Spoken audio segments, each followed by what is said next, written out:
마땅히 권면해야 할 것이라는 제목으로 하나님 말씀 선포하도록 하겠습니다.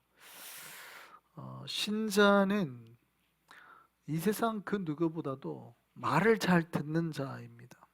말을 잘 듣는 자, 귀 기울여 듣는 걸 말하는 거예요.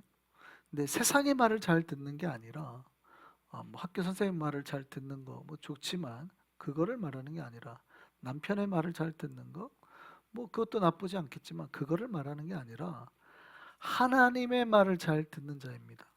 아멘. 예, 신자는 누구라고요? 말을 잘 듣는데 하나님의 말씀을 잘 듣는 자가 신자예요. 할렐루야. 우리 모두가 하나님의 말씀을 잘 듣는 자가 되기를 소망합니다. 그래서 신자는 교회의 가르침, 하나님께서 주시는 여러 권면의 말에 귀를 잘 기울이는 자예요. 그리고 그 권면을 따라서 자기의 생각이나 삶을 이렇게 고치고 조정해 나가는 사람입니다. 인간은 완벽하지 않죠. 아무도 완벽하지 않습니다. 특별히 우리가 하나님 앞에서 이렇게 나온 지 얼마 안 된 신자들이면 더 하겠지만 오래된 신자들이라 해도 완벽한 사람은 없죠. 특별히 말씀 앞에서 인간은 그 누구도 완벽하지 않습니다. 그래서 우리는 어떻게 해요? 끊임없이 하나님께 주신 말씀을 통해서 그 말씀에 귀를 기울이고 그 말씀에 깨달아지는 대로 내 생각, 견해, 가치가 모든 것을 바꾸고 또 내 삶을 거기에 변화시켜서 주님이 기뻐하시는 삶으로 이렇게 드려지는 자이죠. 우리가 그렇게 주님 앞에 바른 변화된 생각과 삶으로 이 밤에 나아가기를 원합니다. 오늘 본문은 교회가 마땅히 권면해야 될 것에 대해서 말합니다. 오늘 본문이 이렇게 시작하죠. 너는 이것을 말하고 권면하여 모든 권위로 책망하여 이렇게 누구에게든지 업신여김을 받지 말라. 그러니까 교회가 마땅히 디도에게 하는 말이에요. 그러니까 마땅히 말하고 권면하고 책망하라는 거예요. 이거를 갖다가 신자들은 기뻐해야 됩니다. 근데 생각해 보세요. 누구의 말을 듣는 거 오늘날 사람들이 좋아해요? 안 좋아하죠. 권면은 좋아해요? 안 좋아하죠. 하물며 책망을 들어야 되는데 좋아요? 그래서 오늘날 많은 사람들이 듣기를 싫어하는 거예요. 그런데 거룩한 신자, 지혜로운 신자는 뭐를 기뻐한다고요? 듣는 거를. 우리가 하나님 앞에 이 밤에 우리 영혼의 귀가 열려서 들리기를 소망합니다. 그래서 주님의 권면의 말씀이 우리의 마음을 변화시킬 때 그게 나에게 복이 되는 거예요. 오늘 이제 권면에 대해서 첫 번째 몇 가지 이야기를 합니다. 자, 권면에 대해서 말하는데 첫 번째 통치자들과 권세자들에게 복종해라 그랬습니다. 따라하시죠. 통치자들과 권세자들에게 복종해라.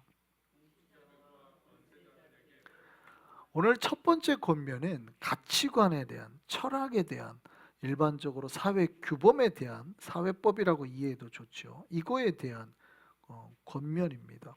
복종하라. 교회는 크리스찬들은, 신자들은 기본적으로 통치자들과 권세자들에게 순종해야 됩니다. 아멘입니까? 저는 사실 이 말을 들으면 거부감을 가진 신자들이 많잖아요. 저도 젊었을 때는 그랬어요. 제가 고등학교 때, 대학교 때 이 교회의 성경이 주시는 이 말씀이 저에게 굉장히 거부감이 됐었어요. 여러분도 알다시피 저도 약간 그 반항기가 있잖아요. 타고난 반항기가 있는 사람들은 이런 말을 들으면 굉장히 기분 나빠하죠. 우리 그 여자 성도님들이 절대 안 들으려고 하는 게 있죠. 뭐예요? 내 남편에게 복종하라. 뭐 이건 아무리 하나님 말씀이라 그래도 안 들으려고 그런단 말이죠. 그러니까 거부감이 있었어요. 그래요. 기본적으로 어떤 몇 가지 말에 거부감이 있어서 그래요. 여러분은 지금 통치자들이나 권세자들에게 복종하라. 복종하라 그랬어요. 오늘 분명히. 순종하라도 아니고 먼저 복종하라 그리고 순종하라예요. 복종하라 그랬단 말이죠. 이 말이 여러분 마음속에 지금 아멘으로 다가옵니까? 대답을 이제 못 하시네. 아멘 되기를 소망합니다. 예, 아멘 하라는 거예요. 왜냐하면 여러분, 지금 이게 통치자들이나 권세자들의 어떤 불법적인 요구에 순종하라는 게 아니에요. 그럼 교회 가르침에 목회자가 가르치는 가르침에 여러분이 아멘 해야 돼요, 안 해야 돼요? 당연히 아멘 해야 돼요. 당연히 아멘. 근데 제가 여러분에게 만약에 가가지고 내일 아침까지 전부 다 집에서 한 5천 불씩 가지고 오세요. 저한테 개인적으로. 아멘 하실 거예요, 안 하실 거예요? 돈이 없어서 못 가져오겠지만 아멘 안 하죠. 여러분 판단을 한단 말이에요. 지금 왜요? 저거는 지금 하나님의 성령의 역사 가운데 물론 거기까지 순종하는 사람도 있을 수 있고 그게 더 좋을 수도 있어요. 왜냐하면 진짜로 만약에 거기에 하나님의 뜻이 있다고 믿으면 그렇게 할 수도 있겠지만 진짜로 그런 사람도 있겠지만 대부분은 안 할 거란 말이에요. 아니라고 생각을 하고. 같은 원리죠. 통치자나 권세자들에게 순종하고 복종하라는 말은 공동체를 위해서 명하는 대부분의 말에 순종하라는 거예요. 근데 우리는 이 말 자체에 거부감이 있어요. 예를 들어서 이런 거죠. 권세자가 뭐라고 그래요? 교통신호를 잘 지킵시다. 그러면 잘 지켜야 돼요, 안 지켜야 돼요? 지켜야죠, 당연하지. 그런데 뭐라고 그래요? 왜 그건 내 자유지. 왜 하라 말아야. 건너고 안 나고 빨간불에 건너고 안 나고는 내 마음이지 라고 말할 수 있잖아요. 그래요, 안 그래요? 그럴 수 있어요. 미국 사는 사람들 중에는 충분히 여기서 어렸을 때 자라는 아이들은 그럴 수 있어요. 왜 네가 뭔데 하라 말아야. 저는 코비드 여기 주사 안 맞으신 분들도 꽤 많이 만나봤는데 그분들이 하나같이 하는 말이 미국이 변했다고. 이 자유주의 나라가 이거를 코로나 주사를 맞으라고 이거는 자유를 침해한 거지 이렇게 말을 하죠. 그렇게 생각하는 사람도 있을 수 있단 말이죠.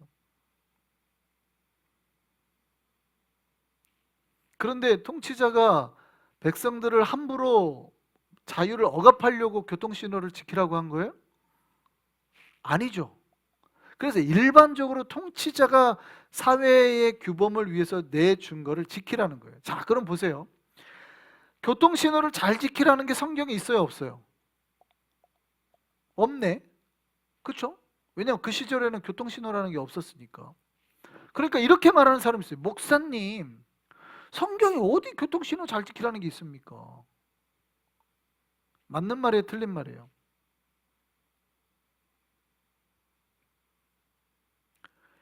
통치자들에게 순종하라는 말에는 그 모든 게 포함된 거예요. 미국 법으로는 길을 가다가 술병이 이렇게 보이게 마시거나 하면 안 되죠. 한국 사람들이 와가지고 충격받는다는 게 그거 아닙니까? 미국이 자유주의 국가인 줄 알았더니 독재 국가네 이거. 이렇게 말하는 한국인들이 있었어요. 미국이 자유주의 국가인 줄 알았더니 이거 완전히 독재 국가네. 뭐 어디 북한에서도 이러진 않겠네 이런단 말이죠. 야, 북한에서도 이러진 않겠다. 아니 길거리에 앉아가지고 슈퍼마켓 앞에 갖고 맥주 한 잔 먹은다고 내가 잡혀간다고? 이런 나라가 어디 있어요? 그 사람들 생각에는 이런 나라가 없다는 거예요. 야, 내가 밤에 공원에서 시원하게 맥주 한 잔 먹는데 나를 잡아간대. 우와, 이런 나라가 이런 독재 국가가 어디 있어? 이런다니까요. 자, 한국에서는 불법이 아니에요. 미국 왔어요. 지켜야 됩니까? 안 지켜야 됩니까? 자유니까. 지켜야 돼요? 안 지켜야 돼요? 아니 이거는 근데 절대 기준이 아니잖아요. 자, 아까까지만 해도 이제 성경에 있으라고 한 거예요. 자, 이거는 절대 기준이 아니에요? 아니죠. 왜냐하면 절대 기준이 아니에요. 어느 지역에서는 오케이인데 어느 지역에서는 안 된단 말이에요. 그럼 우리가 굳이 이걸 지킬 필요가 있어요, 없어요? 하나님께서 우리 교회 크리스천들에게 하는 말이 뭐냐면 바로 통치자들이나 권세자들의 그 명령에 순종하라고 말하는 거예요. 할렐루야. 이게 이해가 돼야 돼요. 이게 이런 법에 이런 법에 순종하라고 하는 것이지 막 그냥 통치자들이나 권세자들이 함부로 하는 막 그런 거에 복종하라고 하는 게 아니에요. 이거는 교회 안에도 동일하게 적용이 됩니다. 교회 지도자를 통해서 가르치는 권면에 대해서, 명령에 대해서 순종하는 것이 마땅합니다. 할렐루야. 그런데 어떤 사람들은 이런 지도자들의 가르침에 그냥 기본적으로 반발하거나 반대하는 경향이 있어요. 이런 아까 뭐 통치자들, 권세자들 요구에 이런 거 하라 그러면 저가 젊었을 때 그랬던 것처럼 어이, 성경은 말도 안 돼. 이렇게 생각한단 말이에요. 왜냐면 모르니까 그래요. 뭐 그럼 독재자들의 뭐 그런 것도 다 갖고 복종하라는 얘기야. 뭐 이렇게 들린단 말이죠. 남편에게 복종하라 그러면은 우리 목사님 말도 안 돼. 무슨 남편에게 복종해. 남편에게 복종하시길 바랍니다. 여기에 그러니까 전제가 있는 거예요. 남편이 불법적인 일을 하라거나 하나님 뜻 안에 벗어나는 거를 순종하는 뜻이 아니에요. 통치자들의, 권세자들의 명령하는 것들이 불법적인 걸 하라고 할 때, 혹은 하나님의 뜻에 벗어나라고 할 때 순종하라고 하는 게 아니에요. 아까 말했잖아요. 제가 내일 아침까지 여러분 5,000불씩 가져오라고 하면 여기 가져오실 분 한 분이라도 있어요, 없어요? 왜 없냐고요, 저를 화나게. 아무도 순종을 안 하겠다는 거 아니에요. 근데 우리가 상식적으로 판단을 한단 말이죠. 이해되시죠? 여러분, 교회 지도자의 말에 기본적으로 복종해야 돼요, 안 해야 돼요? 해야 되는 거예요. 근데 거꾸로 가끔은 5,000불 가져오라면 그거 가져오신 분들이 있어요. 그런데 교회에서 우리 찬양합시다, 교회에서 우리 봉사합시다, 기도합시다 그러면 아이 목사님 안 돼요, 이런 분들이 있다고요. 이거 완전 거꾸로예요, 거꾸로. 이해되세요? 이거 완전 거꾸로인 거예요. 여러분, 앞에서 제가 돈 갖고 오라는 거는 개인적인 거잖아요. 물론 제가 선교를 해서 가져오라면 그것도 오케이 할 수 있겠지만 개인적인 거잖아요. 안 해도 되는 거죠. 근데 제가 목사로서 여러분에게 말하는 거는 지켜야 돼요, 안 지켜야 돼요? 지켜야 돼요. 안 지키면은 여러분에게 불이익이 가는 거예요. 그렇잖아요. 하나님께서 싫어하시는 거니까. 이거를 구분해야 된다는 거죠. 그래서 첫 번째 권면이에요. 모든 권위에 통치자들에게 복종해라. 할렐루야. 두 번째 권면입니다. 두 번째 권면이 개인에 관한 권면입니다. 개인에 관한. 이렇게 말합니다. 모든 선한 일을 행하기를 준비하라. 따라하시죠. 모든 선한 일을 행하기를 준비하라. 신자는 항상 준비를 해야 되는데 무슨 준비를 해야 되냐면 선한 일을 행하려고 준비하고 있어야 된다. 내 안에서, 내 안의 삶에서 선한 일들이 많이 만들어지도록 스스로 준비해야 되는 거예요. 그래서 교회는 악한 일에는 멀고 선한 일에는 가까워야 됩니다. 할렐루야. 교회 성도들이 하는 모든 생각이나 모든 사역이나 모든 뭐 일의 방향은 악한 거에서는 멀고 선한 거에는 가까워져야 되는 거예요. 나를 통해서 자꾸 선한 일들이 만들어지도록 해야 돼요. 물론 이렇게 말할 수 있어요. 목사님, 뭐가 선한 일입니까? 라고 말하면 명확하게 이거는 선한 일이고 이거는 아니에요 라고 말하기가 애매해요. 팥죽을 끓이는 거는 선한 일이고, 그렇죠? 녹두죽을 끓이는 거는 뭐 악한 일이다, 이렇게 말하기가 애매하죠. 그럼에도 불구하고 우리가 어떠한 것을 특별하게 구분짓지 않더라도 이거는 조금 악한 일 같은데 라는 개념이 있잖아요. 그렇죠? 그러니까 그 개념은 이거예요. 주 안에서 선한 일, 주님 보시기에 선한 일. 이것도 좀 물론 두루뭉술한 개념입니다만 어느 것이 하나님이 선한 건지 아닌지 우리가 구분하기가 참 어렵습니다만, 그래도 우리가 성경에서 하지 말라고 하는 거 있잖아요. 내 마음에 악한 마음을 품는다 할지, 미워하는 마음을 품는다 할지. 물론 우리는 선한 마음을 품고 하다가 또 가도 상대에게 더 나쁜 일을 할 수도 있어요. 우리가 선한 마음을 품고 하더라도. 그러나 내 동기 자체는 원래 어떻게 해야 돼요? 선해야 된다는 거예요. 원래 의도가. 그러니까 판단이 안 돼서 악한 일을 만들 수는 있어요. 어린아이들이 엄마한테 맛있는 거 엄마 생일날이라고 미역국 끓여주려고 하다가 집을 홀라당 태워 먹었어요. 잘한 거예요, 잘못한 거예요? 잘못한 거지. 결과적으로는 잘못한 거지만 그 동기 자체는 선해요, 안 선해요? 선하잖아요. 이런 거죠. 그러니까 내가 동기가 선해야 된다, 기본적으로. 그런데 내가 인지 능력이 좀 부족한 것 같고 뭔가를 잘 안 될 수도 있어요. 내가 지금 그래도 교회를 하려고 할 때 좀 내가 이런 거 미스하는 거 아닌가라는 생각이 들 때가 있다고요. 그러면 뭐 하면 돼요? 목회자를 찾아와서 상담을 하면 돼요. 동기는 굉장히 선해요. 목사님, 내가 이거를 교회 한 5천 불 정도를 내가지고 선한 사람을 돕고 싶은데 어떻게 하면 좋을까요? 동기는 선한데 그래서 주일날 100불씩 뿌릴게요. 이렇게 해버리면 이제 큰일 나는 거죠. 동기는 굉장히 좋았어요. 그러면 이게 실수가 될 것 같으면 저한테 와서 상담을 하면 되죠. 목사님, 어떻게 하면 좋을까요? 그러면 이제 우리가 방법을 찾는 거죠. 이해되시죠? 어쨌든 동기는 무조건 선해야 된다. 내가 실수를 할 망정 나의 동기만큼은 선해야 된다. 근데 동기가 악하면 이거는 원래 악한 거예요. 결과가 좋아도 나쁜 거예요. 이해되세요? 동기가 나빠도 결과가 좋을 수 있습니다.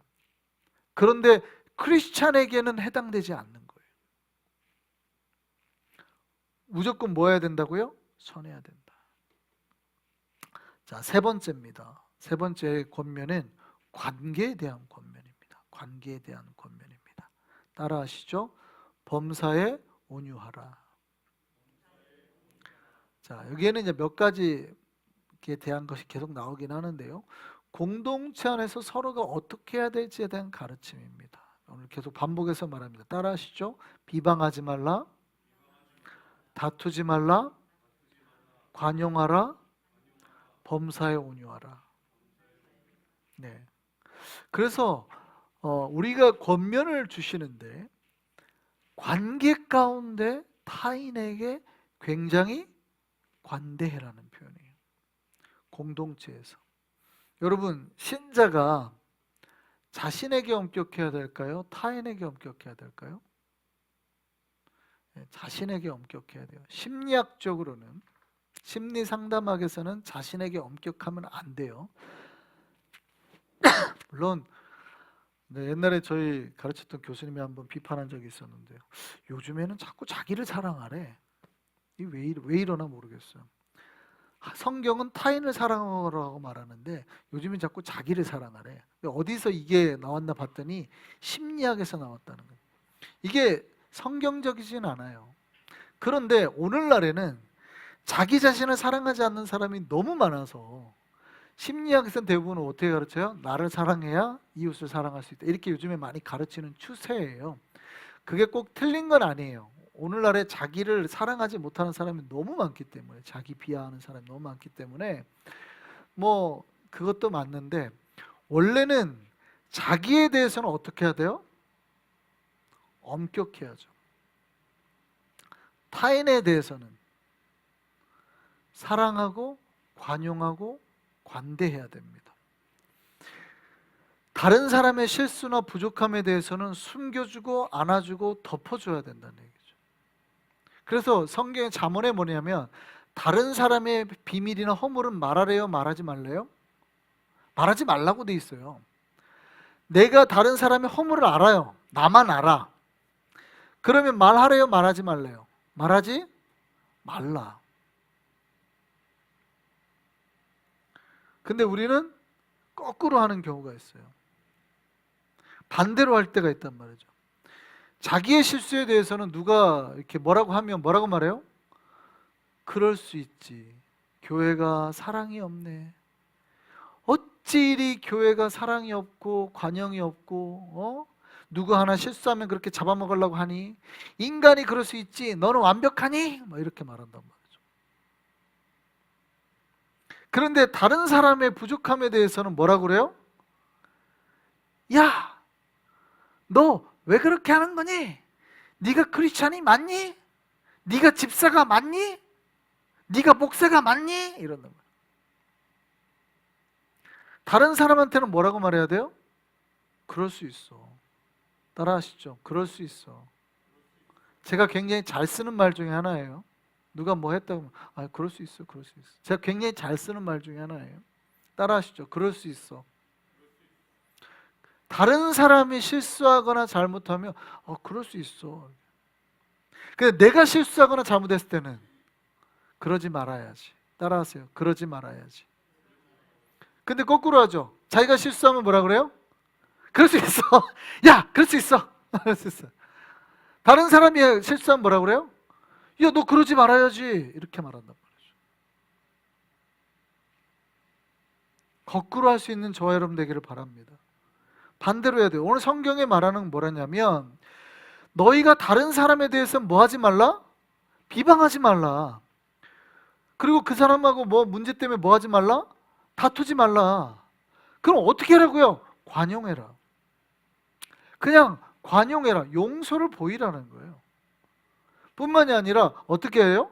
범사에 뭘 나타내라? 너희가 온유하다는 걸 나타내라.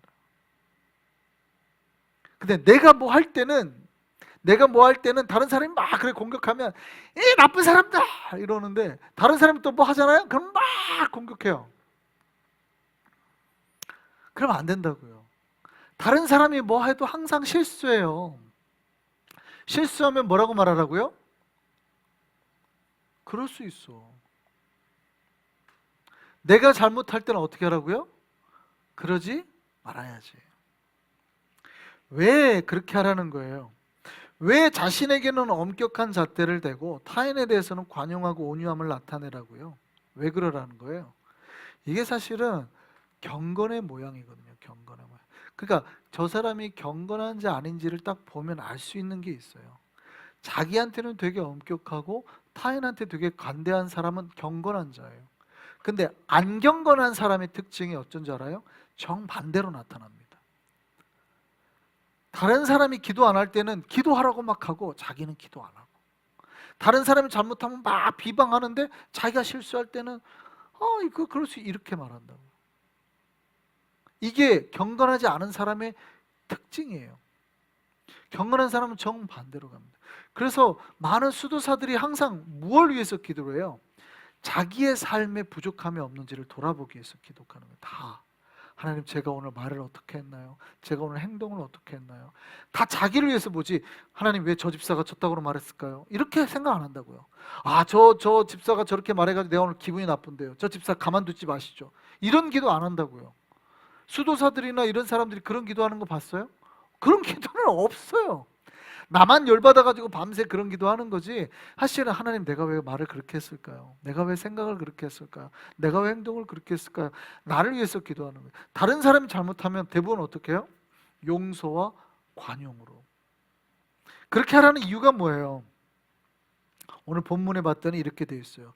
우리도 원래는 모두 부족하고 연약한 죄인들이기 때문에 전에는 어리석었던 자요, 순종하지 아니했던 자요, 욕심을 따르고 향락을 따르고 악독했던 자고 투기를 일삼는 자고 가증한 자고 미워한 자였단 말이죠.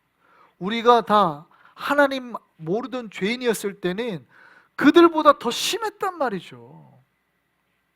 근데 이제는 우리는 어떻게 해요? 하나님의 은혜로 하나님의 자녀가 되었고 변화가 되었단 말이죠. 근데 이 모든 것이 뭐래요? 우리의 의가 아니라 하나님의 은혜다. 오직 죄인된 우리를 불쌍히 여기신 하나님의 긍휼하십니다. 내 안에 역사해 주신 성령님의 은혜와 역사였다. 오늘 본문이 말하는 게 그거예요. 그래서 우리가 하나님의 은혜를 힘입어서 하나님의 복을 이을 상속자가 잘 되고 있다. 여러분이 지금 잘 되고 있어요? 뭔가? 여러분이 뭐가 잘해서 그런 게 아니라고 말하잖아요. 모든 게 하나님의 은혜와 사랑임을 기억하시길 바랍니다. 다른 누군가도 잘못되고 있을 수 있어요. 잘못하고 있을 수 있어요. 그래도 그 사람이 잘되게 하기 위해서 뭐 해줘야 돼요? 그러면 우리가 기도해 줘야죠. 할렐루야. 우리가 중보로 기도해 줘야 되는 거예요. 그러면 그 사람도 나중에 잘되게 될 거예요. 왜요? 그것도 그 사람의 의로운 것이 아니라 하나님의 은혜와 긍휼과 자비하심으로. 우리 공동체는 그거를 믿는 겁니다. 여러분, 교인들이 신앙생활을 하는 모든 시작점이 같을까요? 다를까요? 다 다릅니다. 다 신앙 시작했던 그 날짜가 다 달라요. 그런데 만약에 여러분이 같은 날 딱 출발했다고 해봐요. 모든 우리 한성의 백성들이 같은 날 딱 스타트 딱 해가지고 출발했다고 해봐요. 그러면 다 똑같이 믿음이 성장하고 달릴까요? 아니죠. 다릅니다. 놀랍게도. 그럼 누구는 믿음이 깊어질 수 있고 누구는 아직 뒤에 못 올 수 있어요. 그런데 하나님의 입장에서 보면 1번으로 달린 사람이나 2번으로 달린 사람이나 3번이나 달린 사람이 크게 다를까요? 하나님의 시간대에는 크게 다르지 않죠. 얘가 하루 더 빨랐을 뿐이에요. 얘가 한 달 더 빨랐을 뿐이에요. 그러면 하루만 더 기다리면 2등이 얘 신앙만큼 될 거라고요. 한 달만 더 기다리면 3등이 얘 신앙만큼 될 거라고요. 이해되세요? 사실은 큰 차이가 아니에요. 하물며 신앙의 스타트가 다 다르죠. 교인들의 신앙이 다 똑같아요? 다 달라요? 다 다르죠. 그런데 이제 안 좋은 교회는 어떻게 해요? 1번으로 달린 사람이 계속 뒤를 돌아보면서 뭐예요? 손가락질한단 말이에요. 아니 왜 이렇게 못 오고 있어 바보같이. 내 다 이렇게 그렇게 신앙생활하고 있어. 이렇게 되면 그 교회는 어떻게 될까요? 다 뛰다가 포기를 해버려요. 뛰다가 포기를 해버린다고요. 그런데 1번은 자기가 신앙생활 잘하는 줄 알아요. 자기 때문에 다 지금 손가락질 당해가지고 다 포기했는데, 뛰던 걸 포기했는데 자기가 제일 앞에서 뛰니까 자기가 신앙생활 잘하는 줄 안단 말이에요. 여러분, 하나님 보기에는 크게 다르지 않아요. 우리가 다 죄인이었어요. 죄인. 우리가 예수를 알기 전에 다 죄인이었어요. 그런데 하나님의 은혜로 우리가 하나님의 자녀가 되었고, 오늘 본문에 뭐예요? 그 하나님의 복을 받는 상속자가 되었다. 내가 행위가 의로운 게 하나도 없다고요. 할렐루야. 그렇다면 다른 사람도 마찬가지예요. 그들도 지금 부족하지만 내일이면 내 믿음만큼 올 것이고, 한 달이면 내 믿음만큼 올 것이고, 그들도 그들의 의로운 행위가 아니라 하나님의 은혜와 자비로 하나님 앞에 복받는 상속자가 될 거란 말이죠. 할렐루야.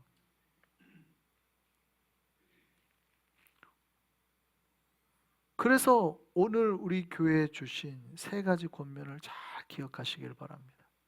첫 번째, 우리 철학에 대한 거예요. 가치관에. 권세에 복종하시기를 바랍니다. 자기를 위해서, 내 안에 선한 것이 나오기를 위해서 준비하시고 그 권면을 받으시기를 바랍니다. 세 번째, 관계입니다. 이웃 간의 관계, 교우와의 관계 가운데 내가 사랑과 또 화평과 또 우리가 관용과 용서를 할 수 있는 우리가 되기를 바랍니다. 그럴 때 우리가 하나님께서 기뻐하는 개인, 하나님께서 기뻐하는 교회, 하나님께서 기뻐하는 우리 공동체, 사회가 될 줄 믿습니다.